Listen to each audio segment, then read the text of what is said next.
Hi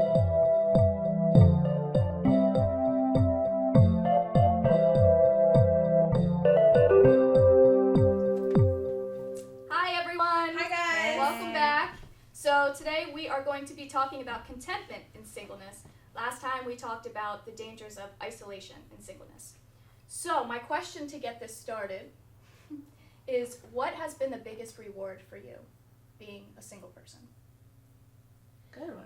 That's a really good one. I think for me is rediscovering my worth and rediscovering my true identity. Again, my perspective is different because I was married.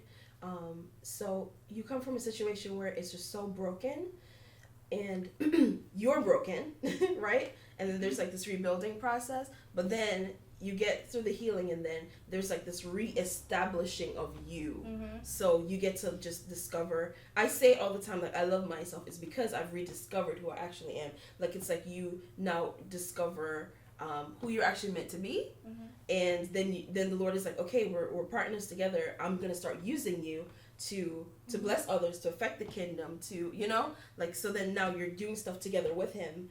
And for me, that's been a huge treasure for me, because you see, a lot of people are like walking around on the earth and they just don't know what their purpose is. And when you come into a place of the Lord where you come and you get to discover that with him, Mm-hmm. and you partner with him, I mean, you just go to sleep at night feeling amazing, because you feel that identity. Mm-hmm. Yeah, I would say for me, it's a little bit of the same thing. Like, I really like who I am because I've taken the time to, like, figure me out and to work through the crap. And when stuff happens, because life still happens, hard situations still come up, Yeah. I know I'm going to get through it. That's one thing I really love. That's good. And that's just because I've had the opportunity and the time. And also, I think something I'm really thankful for is I've been able to just establish really good relationships, Mm-hmm. professionally, personally, and also just like in my family, really like, I don't know the word, like redeem relationships that were once broken because I had a broken perspective of them, or I wasn't able to forgive people. Mm-hmm. So having this time of healing has allowed me to make those whole. That's good. Yeah. What about for you? I think for me, finding my voice, because growing up I was always I struggled with isolation. I shared that.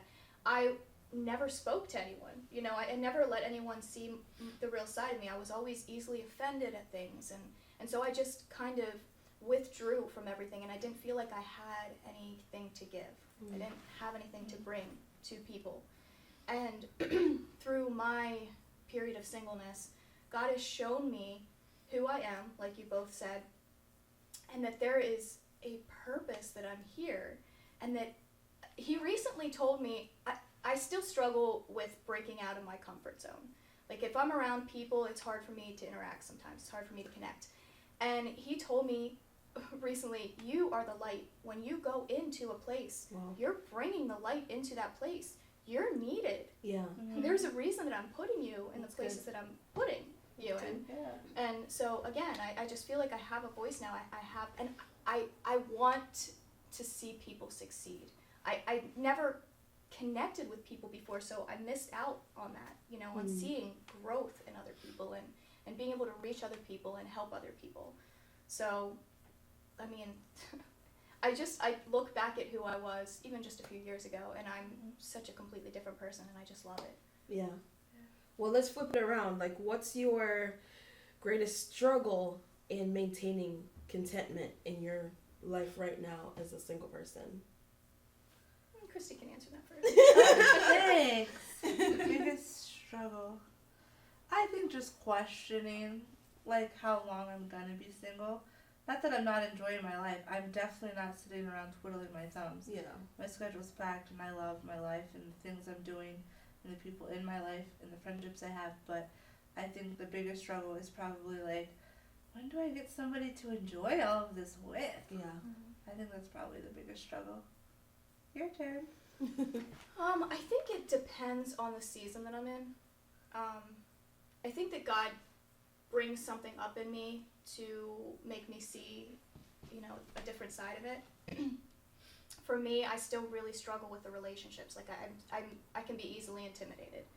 And so I have to tell myself. I just said that I have a voice. I have to tell myself I have a voice. Like you have a voice. You do. You're yourself. good. Like I've been on interviews over the last couple of years, and I was always told I was a good interviewer, like good in interviews, but I never saw that side of myself. Okay. And then there was one interview that I had gone into that I would take a bunch of notes and things like that and have them in front of me so that I could cheat while the people on the panel are writing down my answers. This is what I'm going to say next time. And this particular interview, God was really teaching me confidence. And so I was like, I'm not going to stress about this. I'm not going to study. Because I would study. Like, that's not necessary. They're going to ask questions, you're going to answer. Yeah. You have to interview them. You know, like, you need to see if that's where you want to be. Right. So it's not about how you answer the question. It's about what are you two, like, meaning them and myself, compatible in a work environment. So I went into that interview and I just sat back and I answered the questions. I walked out there and I was like, I feel so good right now. Like, I know I did good. Yeah. That was the first time that I felt good. like I did good. I didn't get the job, but I didn't care at that point. I was like, I just proved something to myself. Yeah, absolutely. I think for me, something I struggled with the past 2 years is feeling uncovered. Going from being married to being single, feeling uncovered. And a lot's happened in the past couple of years with even ministry opportunities and different opportunities to do different things and follow my passions. And then you just feel like, oh man, I have no one to discuss this with as far as like, I can't just like be like, babe, let's talk about this, how this is going to affect us. And, I don't have that, and I used to. And sometimes you just feel completely alone in that. I have felt that in the past couple of years, and I'm like, and I've actually hesitated to make certain decisions because of that, which is not good. And I remember saying to a friend, I just feel uncovered. So I just don't really know what to do right now. Now, obviously, God is my covering, and He is the place. He's a safe place. He's where I get everything from. He's the author and the finisher of my life and of my faith, right? But I'm a human girl, and there's a part of this human girl that would like a man to just be there, to just bounce ideas off of, to say, is this a good fit for us? Do we want to do this? Okay, this project is going to take a commitment of a year or 2 years. Is this something we want to do? Does it work? You know what I mean? Like, you want someone to help you on even a practical level, not necessarily even a spiritual decision, just a decision in the natural. And that's been, I think that was the hardest thing for me to work through as I am, like, getting through the singleness and understanding that there's so much grace for me. Like, God obviously knows that I'm single, and he's the one that's providing. You remind him daily, right? Actually, I don't. But He's the one that's giving me these opportunities. So if He's opened the door now, don't I think that I'm covered by Him? And I like, God is so intentional. So I can't look at it as, oh no, I'm going into this alone. No, He's going to give me the right resources. He's going to be the right people. It's going to be fine. Right. God is a God of intention, and He also covers you. He's never going to let you go into the battle on your own without any armor. You know what I mean? He's the one that's supplying you with the weapons. He's telling you where your enemies are so you can cheat a little bit. You know what I mean? Like, He's everything. And understanding that in your singlehood, to know that everything I need truly is in Christ as I wait for this promise, or I wait for this beautiful man to show up. Like, there's still wholeness, and there's everything I need is still provided. Yeah. One of my favorite Psalms is Psalm 46:10, be still and know that I'm God. Yes. And there's a lot of times where, like, I feel similar to that, where I'm like, oh, there's so many things going on right now, and I almost don't know which way to go, or I feel pulled in so many different directions. And I think sometimes I don't even need to feel pulled, I just need to be still. And so, and just be me and enjoy what I'm doing at the time. And just recently, I found myself amongst a group of people and new people for a whole weekend, and I wanted to clam up a few times, and then I was like, no, wait, you're a really cool, Christy. Like, be still. Just be you. Like, just be still. And I ended up walking away having a great weekend knowing that, like, I just had to be me. And I think that's a really good thing with contentment is just knowing you get to be you. Like, you don't have to conform to the people around you. You don't have to always conform to the situation. I've also said a few times, like, you can walk into an environment, like you said, and be the light and change the environment, or, like, the environment can change you. Right. And then that can affect your contentment. Oh, yeah. Just kind of to piggyback off of that, when you are happy, content with yourself, and you know who you are, and you're a healthy human being, it makes all of your relationships so much stronger. Yes. You learn to appreciate other people. True. You learn to really love other people. Years ago, I was so consumed in the relationship that I was in that I pushed a lot of people away, friends that really did care about me. And I've been able to restore those friendships, over the last few years since I've gotten myself healthy. And there's one friend I have in particular that every time I look at her now, I'm like, you're so wonderful. Like, you're so grown up. Like, years ago when we knew each other, we were two completely different people. And now it's beautiful what God does, the progress that he makes. And again, in such a short period of time, too. It feels like when you're in that moment, it's just taking forever. Like, can I just get to the end? Where's the finish line? I keep running, and there's no finish line. And then you get to the finish line, and you turn and look back, and you're like, whoa, I see you. It was just a little jog, but I thought I'd do that at the gym, but, but I love that. I love having healthy friendships, and, I've been introduced to the two of you over the last few years, Christy first, and then just recently, you, and you two are such beautiful people, and had I been in a different place in my life, I would have overlooked that. I never would have been able to make that connection. Okay. That's good. Yeah. I think sometimes contentment can be something that's like evasive for single people, and sometimes you come into a moment where you're like, okay, I feel it right now, but then 2 days later you're a woman and you're ovulating and it goes away. You know what I mean? Like, it gets really real. Eat the ice and then you're cream. like, I'm no longer Where's content. Where's the Halloween candy? Where's everything? Where's my man? It just changes. And here's the one thing that I feel like I've learned in singlehood is contentment is something that it doesn't have to be something fleeting. It can be like a 24/7 thing. It is a 24/7 thing once you realize that contentment is not in DeSovia's strength, but it is in the person of Jesus Christ. Like, understanding my true worth and my true value, and that my marital status has nothing to do with my integrity, my character, my calling, my anointing. I can keep listing for days because it has nothing to do with that. Right. What this is all about, if God created me to bring glory to him, and this is beautiful relationship he wanted with me, and me being single doesn't stop that. And I think sometimes single people, whether other people do it or we do it to ourselves, are kind of made to feel less like, table for one, okay, versus, you know what I mean, like I'll be honest, holidays are still hard for me. I have a child and it's still hard to be single in the holidays, because sometimes I won't even have her. So sometimes it's hard to be like, I'm going to be content during the holiday season. And that's okay if you struggle with it. Just understand that you have to be intentional about it. Right. And make right choices. Right. You have to put yourself in environments where you can choose to be content. Exactly. Yeah. Well, and I just got this thought, literally part of being content is you don't have to put up with everything. That's a lie. To be content in who you are, if you don't like something, and in your singleness season, you get to change it. You get to change your opportunity. Yeah, you get to discover something new. You get to find a new hobby. You get to create new things. You don't have to stay in this situation just because you're single. That is so not true. In fact, you have even more of an opportunity to discover the world around you and the people in it, and to use your gifts to shine. Yeah. And just in that, also, is no matter where you are in that situation, he's with you. The thing Jesus said the most in the New Testament was, I'm not going to leave you. I'm never going to forsake you. You're not alone.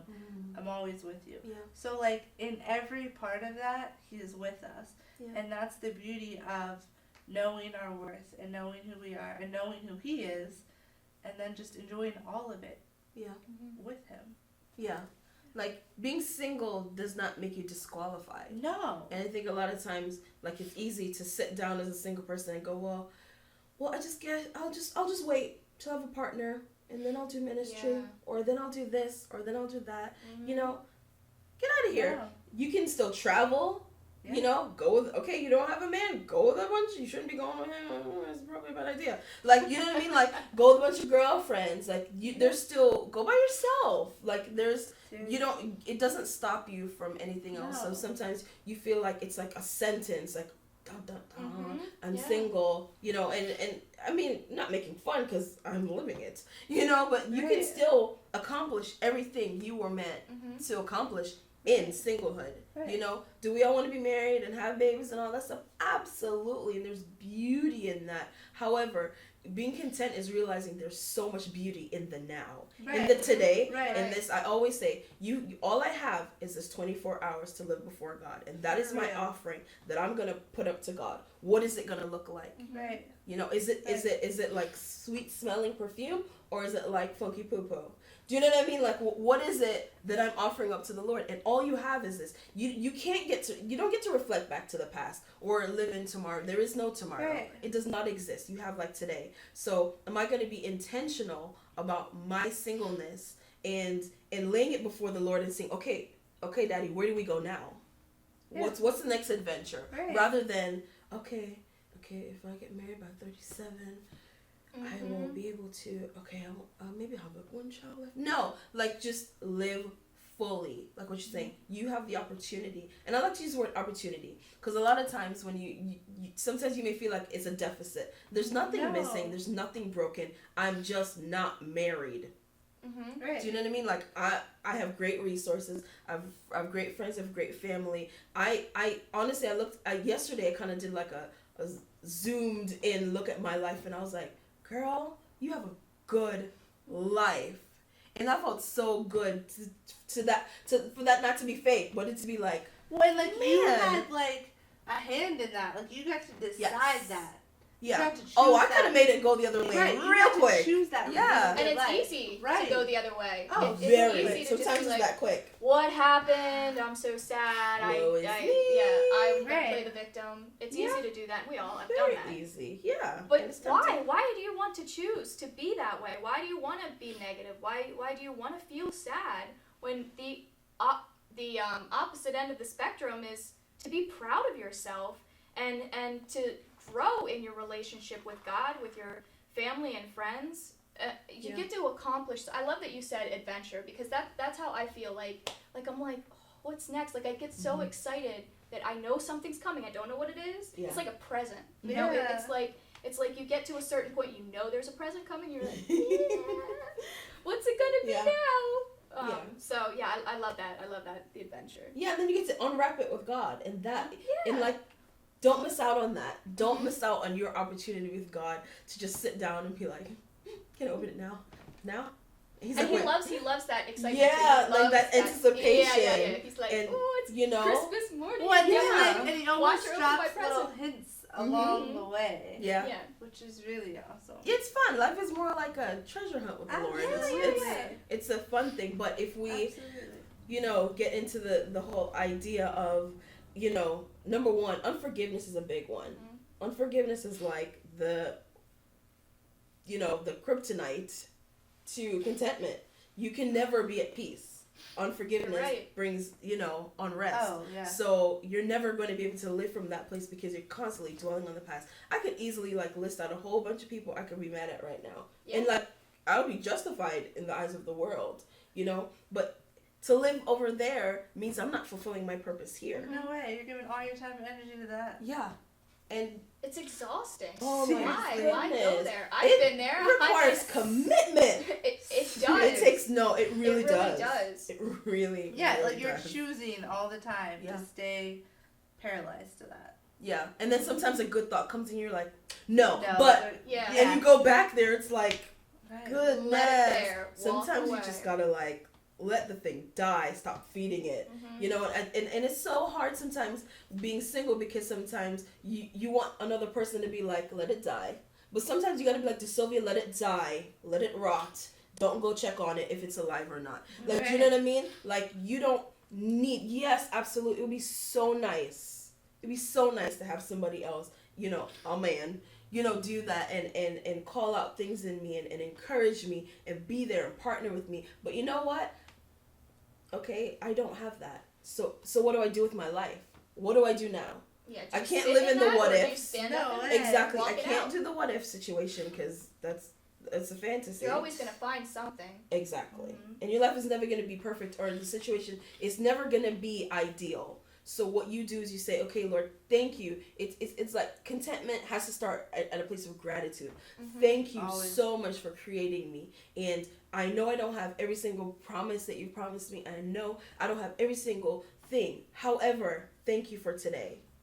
Okay, what are we going to do with it? Like, you know what I mean? Like, there's so much that can come from that. And then the more you do that, the further you get into your purpose and into your destiny. And then you're like, wait a minute. Like, I don't look at myself as a single person. Like, if someone would like, describe yourself, I'm not going to be like, hi, my name is DeSylvia, I'm single. Like, that's not a part of me. I happen to be single. But that's not a part of my character, my integrity, the things that matter. It's not a part of that. Right. You know, and I think sometimes as single people, we're just like, oh my gosh, it's like a label, single. Well, it's like the S, the scarlet, the other S. Other people put that on single people as well. It doesn't just come from single people. Yeah. So true. Living One of my grandmas, my grandmother, told my mom once she thought something was wrong with me because I was 30 and still single. I think I was 30 at the time. Yeah. Like, there is nothing wrong. What is wrong with you that you would make an assumption like that, you know? Yeah. Is something going on with her? Yeah. I think a really good tool is just to, like, that has helped me before is when I'm, like, struggling with negative things in my life, is I literally will write down the positive and the negative. And most of the time, the positive outweighs the negative. But if the negative outweighs the positives, that is your sign right there of all the things you get to work on to be able to get past, to forgive, to let go, to move forward, to become content and to become happy and to find the good. So it's very much a decision every day. Every single day. And if you're struggling with if you don't know what it is you're struggling with, get a pen and paper and start writing it down, and you'll figure it out real quick. And that's the beauty of serving the God that we serve, because He doesn't look at that list and condemn us. No, He looks at He already knows the list. Right. Like, you know. Well, okay, you show Him the list, and He's like, I know, we're going to tackle this. We are going to do But He's like excited that you identified it. Yeah, exactly. That is the first step. When you identify the root of the problem, it changes your world. Everything. Yeah, you see out of a completely different set of eyes. It's true. Right. And you get to work, you get to... And it's not right away. Again, we talk about this all the time. It is a process. It's okay to be in process. You don't have to be at the finish line.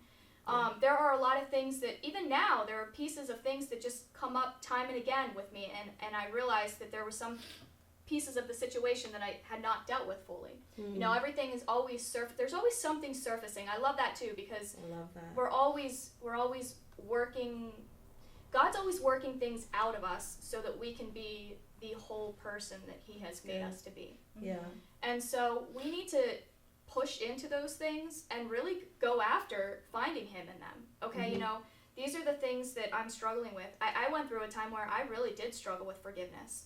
And it made my decisions for me. It really did. I was bitter. I was angry. I was very angry. I mean, the person that I was at that time, the reactions that I was having as a result of that unforgiveness, I would take that person out now. Like, that person was just not pleasant. And I hurt people being that way. Yeah. You know, and then that's a whole other issue. But it took a long time for me to work through that, and the first step for me was acknowledging to God, okay, I have unforgiveness in my heart, and I even told Him, I said, I don't want to let it go. I don't want to, like, I felt the power from the anger, you know, because anger, it's false power is what it is. Yeah. And just in me being honest with him and saying I don't want to let it go, he was like, okay, you know, I'm willing to wait until you're ready. You know, he didn't say I think less of you because like you're let not it go ready. now. Yeah, he didn't scold me, nothing. He was just like, I will wait for you. Yeah. And that just made me want to get rid of it. And I was like, okay, well now I want to, but I don't know how to do it. See, they're baby steps. Yeah. That's good. To piggyback off of something you were saying, I think sometimes you have to be willing to come from a place of truth and reality in order to get to that next place. So baby steps, right? So a lot of times when we're single, we're just so wanting the next step. You're so wanting the relationship. You don't fully acknowledge where you are right now.